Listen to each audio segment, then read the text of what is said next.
ఉద్యోగుల న్యాయబేరి సదస్సును జయప్రదం చేయండి. బహుజన ఉద్యోగుల న్యాయబేరిని వర్ధిల్లాలి. బహుజన ఉద్యోగుల ఐక్యత వర్ధిల్లాలి. బహుజన న్యాయవాదుల ఐక్యత వర్ధిల్లాలి. బహుజన ఉద్యోగుల ఐక్యత వర్ధిల్లాలి.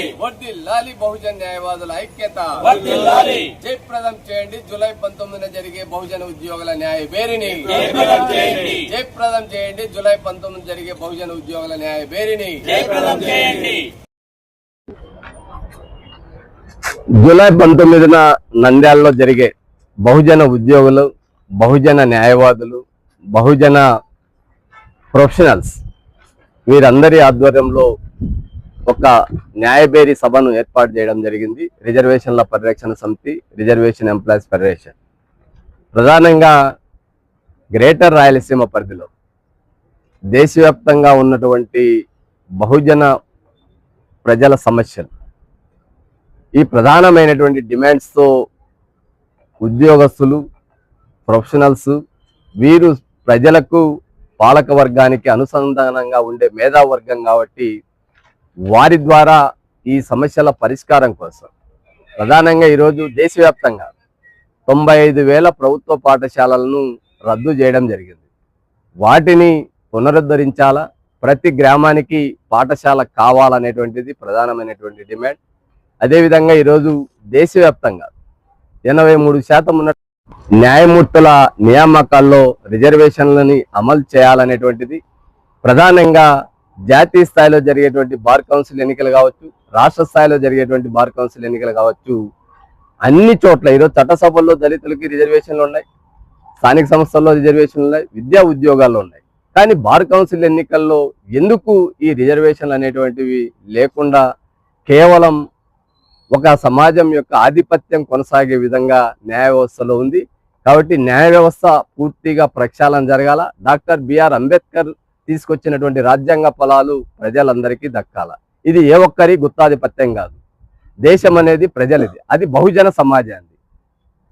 గౌతమ బుద్ధుడు పిలుపునిచ్చినటువంటి బహుజన హితాయ బహుజన సుఖాయ అనేటువంటి స్లోగన్ ఇంప్లిమెంట్ కావాలంటే చట్టసభల్లో మా జనాభా ఎంత ఉందో ఆ వాటా ఆ సీట్లలో కూర్చోవాలా. అదేవిధంగా అన్ని రంగాల్లో ఈరోజు మేము అడుగుతున్నది భిక్ష కాదు, మా హక్కు. కానీ కొద్దిమంది దోపిడీ, కార్పొరేట్ వ్యవస్థ, ఈ రాజకీయ పార్టీల ముసుగులో సంక్షేమ కార్యక్రమాలు పెడుతూ రాయితీలు ఇస్తూ ఈరోజు చదువుకున్న యువతకి ఉద్యోగాలు లేవు, ఉపాధి లేవు. ప్రభుత్వ రంగాన్ని పూర్తిగా గొడ్డలి పెట్టితో నరికివేస్తూ ఉన్నారు. దేశవ్యాప్తంగా దాదాపు 1,60,00,000 ఉద్యోగాలు, ప్రభుత్వ ఉద్యోగాలు ఖాళీగా ఉంటే వాటిని నియమించేటువంటి పరిస్థితి లేదు. ఆ డిమాండ్ ఈరోజు దేశవ్యాప్తంగా ఉన్నటువంటి ప్రభుత్వ ఉద్యోగాలు, ముఖ్యంగా ఆంధ్రప్రదేశ్ ప్రభుత్వం ఇన్ని కథలు చెప్తా ఉన్నారు. 2 సంవత్సరాల పాలనలో 22 లక్షల ఉద్యోగాలు, 32 లక్షల కోట్ల పెట్టుబడులు. అయ్యా చంద్రబాబు నాయుడు గారు, మీరు పెద్ద అనుభవం ఉన్నటువంటి ముఖ్యమంత్రి, మా విజ్ఞప్తి ఒకటే, దాదాపు 3,20,000 మంది అవుట్ సోర్సింగ్ ఉద్యోగస్తులు. ఆ వేతనం, కనీస వేతనానికి వారు నోచుకోలేదు. వారి జీవితాలు చాలా దుర్భరంగా ఉన్నాయి. మరొక వైపు కాంట్రాక్ట్ ఉద్యోగస్తులు, వారు 2,60,000 పైబడి ఉన్నారు. ఈరోజు దాదాపు 5,80,000 మంది ఎలాంటి ఉద్యోగ భద్రత లేకుండా తమ జీవితాలను సాక్రిఫై చేస్తున్నారు. ఇది 1999లో ప్రారంభమైనటువంటి ఈ క్రీడ కాంట్రాక్ట్ అవుట్సోర్సింగ్ విధానాన్ని రద్దు చేసి ఈ రాష్ట్రంలో చదువుకున్నటువంటి నిరుద్యోగ యువతకు, అర్హత కలిగినటువంటి వారికి ఉద్యోగాలు ఇచ్చే బాధ్యత, ఈ కాంట్రాక్ట్ అవుట్సోర్సింగ్ ఉద్యోగస్తుల్ని ప్రభుత్వ ఉద్యోగులుగా పరిగణించి వారితో సమానంగా అన్ని విధాల హక్కులు కల్పించాలని, అదేవిధంగా ప్రభుత్వ ఉద్యోగులు ఈరోజు ప్రతి 5 సంవత్సరాలకి పిఆర్సీ ఇవ్వాల్సినటువంటి బాధ్యత ప్రభుత్వాలు. కానీ ఇప్పటికీ పిఆర్సీ వేయాల్సినటువంటి 5 సంవత్సరాలు దాటి మళ్ళీ 3 సంవత్సరాలు ఎక్స్ట్రా గ్రేస్ పీరియడ్ అయింది. వారు రోడ్ల మీదకి వస్తున్నారు. ప్రభుత్వ పాఠశాలలో ఉపాధ్యాయులు లేక పాఠశాలలు మూతపడుతున్నాయి. మెగా డిఎస్సి అంటున్నారు, కానీ మేము ఒకటే లోకేష్ గారికి విజ్ఞప్తి చేస్తున్నాం. 2014 నుంచి ఇప్పటి వరకు ఆంధ్రప్రదేశ్లో 18,600 ప్రభుత్వ పాఠశాలలు మూతవేశారు. వాటిని తిరిగి ప్రారంభించండి.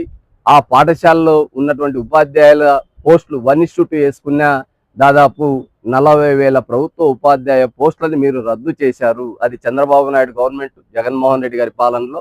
మీరు విద్యను వ్యాపారం చేస్తూ ప్రభుత్వం దళితులకు, గిరిజనులకు, పేదవారికి, బలహీన వర్గాలకి, గ్రామీణ స్థాయిలో ఉన్నటువంటి పేదలకు విద్యని దూరం చేసి వ్యాపారాన్ని ప్రారంభించినటువంటి మీ పాలన, మాకు ప్రభుత్వ విద్య కావాలా, నాణ్యమైనటువంటి విద్య కావాలా, ప్రభుత్వ ఉద్యోగాలు కావాలా, ప్రభుత్వం ప్రజలకి ఉపాధి కల్పించాలని ఈ డిమాండ్స్ రిజర్వేషన్ల పరిరక్షణ సమితి, రిజర్వేషన్ ఎంప్లాయీస్ ముందుకు పోతూ ఈ సందర్భంగా దళిత గిరిజన వర్గాన్ని మాకు సహాయం చేయమని అప్పీల్ చేస్తున్నాం. ఎందుకంటే బలహీన వర్గాలకు 1952 నుంచి ఇప్పటి వరకు అసెంబ్లీలో రిజర్వేషన్ లేవు, పార్లమెంట్లో రిజర్వేషన్ లేవు. 56% ఉన్నటువంటి బలహీన వర్గాలు ఈ దేశంలో అసెంబ్లీలోను, పార్లమెంటులో వాళ్ళకి స్థానం లేకపోతే ఈ దేశం ఏ విధంగా అభివృద్ధి చెందుతుంది? దయచేసి ఈరోజు పార్లమెంటు, అసెంబ్లీ వ్యాపారం చేయడానికి వ్యాపారస్తులు మాత్రమే అక్కడ నియమిస్తా ఉన్నారు. ఈరోజు 233 మంది రాజ్యసభ సభ్యుల్లో 223 మంది ఆస్తులు 26,000 కోట్లకని చెప్పి ఒక నివేదిక తేలిస్తే, ఇది ఒక కార్పొరేట్ వర్గాలకు, కార్పొరేట్ ఆఫీసులో ఉండాల్సిన వ్యక్తులు ప్రజలకు చట్టాలు చేసేటువంటి రాజ్యసభలో కూర్చోవడం వల్ల ఈ దేశంలో ఉన్నటువంటి సామాజిక న్యాయం అనేటువంటిది అడుగంటిపోతుంది.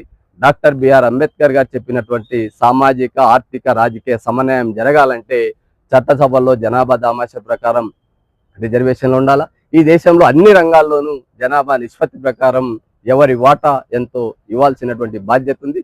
దానికోసం ప్రశ్నిస్తూనే ఉంటుంది, పోరాడుతూనే ఉంటుంది. గ్రామ స్థాయి నుంచి ఢిల్లీ వరకు రిజర్వేషన్ల పరిరక్షణ సమితి రిప్రజెంట్ చేస్తుంది, డిమాండ్ చేస్తుంది, అవసరమైతే ఉద్యమం చేస్తుంది, లేదా అవసరమైతే ఎన్నికల్లో పోటీ చేయడానికి కూడా సిద్ధంగా ఉంటుందని చెప్పి ఈ అజెండాతో ముందుకెళ్తున్నటువంటి ఈ ఆర్గనైజేషన్కి జూలై 19 జరిగేటువంటి ఈ న్యాయబేరి సభ ద్వారా విద్యావంతులు, మేధావులు, చార్టెడ్ అకౌంట్స్, వారితో పాటు ఇప్పటికే ఎంప్లాయీస్ ఎవరైతే ఉన్నారో వారందరూ కూడా మేము చెప్పేటువంటి మన యొక్క సమస్యలపైన అర్థం చేసుకునేటువంటి సమాజం, బహుజన సమాజం, మేధావర్గం, విద్యావంతులు, విద్య లేని పేదవారికి కావచ్చు లేదా నిరక్షరాస్యులకి ఒక అనుసంధానంగా మనకు జరుగుతున్నటువంటి అన్యాయం పైన పోరాటం చేయడానికి ఒక మేధో వర్గం ముందుకు రావాలని చెప్పి గ్రేటర్ రాయలసీమలో ఉన్నటువంటి బహుజన ఉద్యోగస్తులతోనూ ఈ న్యాయబేరి సభను ఏర్పాటు చేశాం.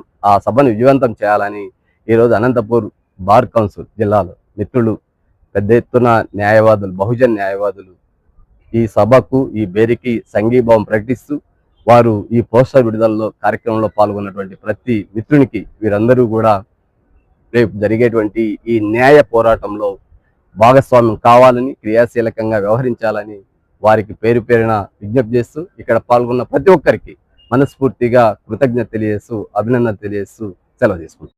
ఫాలో చేయొచ్చు కదండి ప్లీజ్. అందరికీ నమస్కారం. మీరు వీడియో చూస్తున్నారు కానీ సబ్స్క్రైబ్ చేసుకోవడం లేదు. దయచేసి సబ్స్క్రైబ్ చేసుకోండి, మాకు సపోర్ట్ చేయండి.